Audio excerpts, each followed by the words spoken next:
Hi, this is Jonathan Rosenhead, Jerusalem psychotherapist. This week, Torah and Psychology post Passion Tavo is going to discuss free will. And really, this week's parsha is the prologue to the next week's parsha of Nitzavim and Vayelech, where they all discuss and deal with this concept of free will.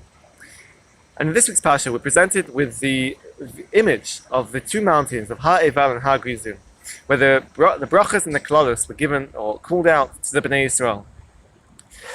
And this is a very, as we say, it's a very clear visual image of two mountains. And it's interesting that the Gemara in Sukkah, when it discusses the destruction of the Yetzer Hara, it presents this through the lens of the view of the Tzaddikim, where the Tzaddikim will see the Yetzer Hara as being like a mountain, and they will cry out in disbelief, but in joy that they were able to overcome this mountain, to overcome this challenge, and to live a life, despite the difficulty of this mountain of the Yetzer Hara, to live a life of righteousness.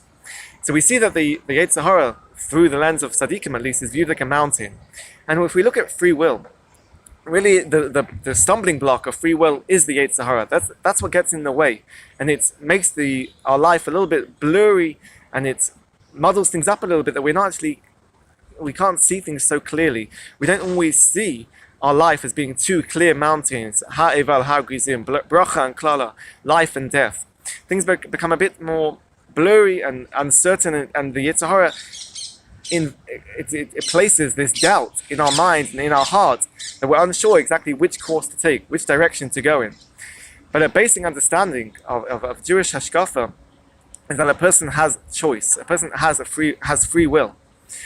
And this is discussed by Rav Dessler when he talks about the idea of Nekudat HaBechira, that we have a choice point, that there are things in life which are below this choice point, things that are so obvious to us or habitual, and it's obvious that we would do them, but there's no element of doubt or tension or conflict.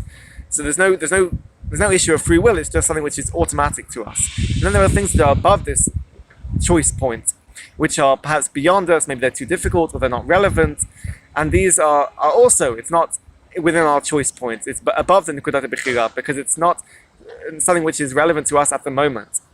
But there is this idea of Nekudat HaBechira, this choice point, where there's something which is this element of indecisiveness, where we could go either way, and we are the ones, which is what Rav Dessler is saying, through a Jewish perspective.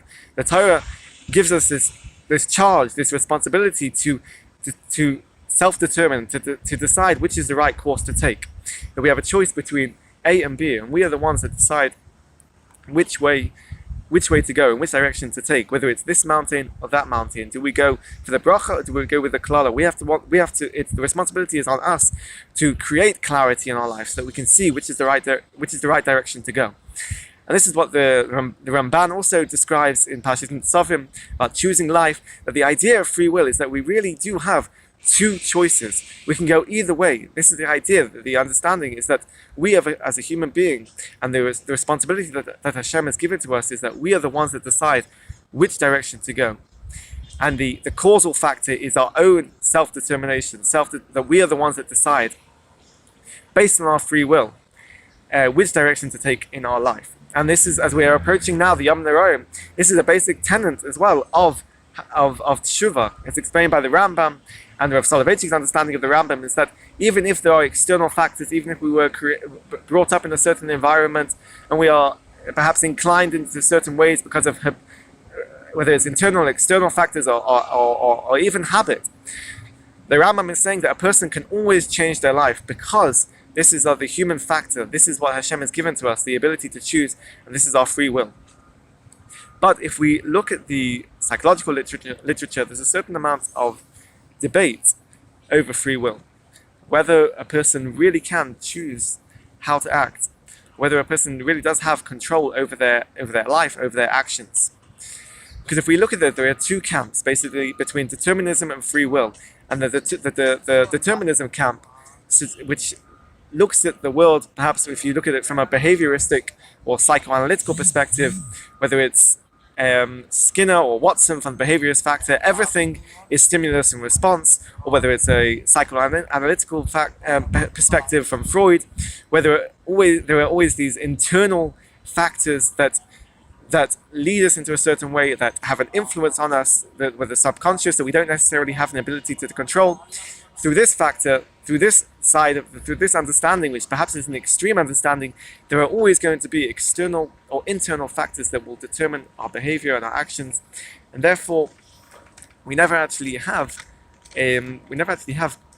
this ability to choose. We never actually have this free will based on the determinism view of our life, the nature of our life. Free will is just an illusion. That is something which we perhaps we create as a human creation in order to give us a sense of choice and free will, but really there are always going to be external and internal factors that determine our behavior. But there is the humanistic perspective that views free will as essential, as an integral ingredient to our life, that there is no human existence without free will, that a person is naturally inclined to self-actualization through, this is the understanding of Carl Rogers and also Abraham Maslow, that a person, in order to come to a sense of fulfillment in their life and development, they have to take a course of free will. Now this is the underlying factor, and the basic ingredient is that we have this ability to choose what we want in our life and to lead ourselves in the direction of growth and development and prosperity and well-being. So it's certainly not that free will is an illusion. Free will is something which is very real. Free will is as we said, is the factor, the defining factor of what creates the human condition and the human existence. So if we look at this debate between determinism and free will and the Jewish perspective, it seems to be saying that it's looking at, are there external and internal factors that determine life, or does a person actually have an element of control over these factors? And I think this is where therapy comes in, because even if we say there are external and internal factors, a person goes to therapy and a person comes to therapy with with the understanding that they have an ability to change their life, that they can gain insight over into these external and internal factors, but then the responsibility is on them to be able to make a change. And this is, whether it's from a Torah perspective or just from a general moral and a societal view, is that a person has responsibility over their life.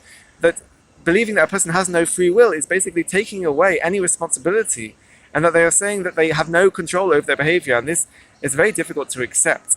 And so if we want to be a life which is a life lived through the lens of a Torah perspective, and even through a general moral societal perspective, it is a life of responsibility, and it's a life of self-determinism, that we take on the responsibility and the challenge of free will, and we choose which direction to take, which mountain we want to go to, the brachas or the klalas. Have a great Shabbos and keep well.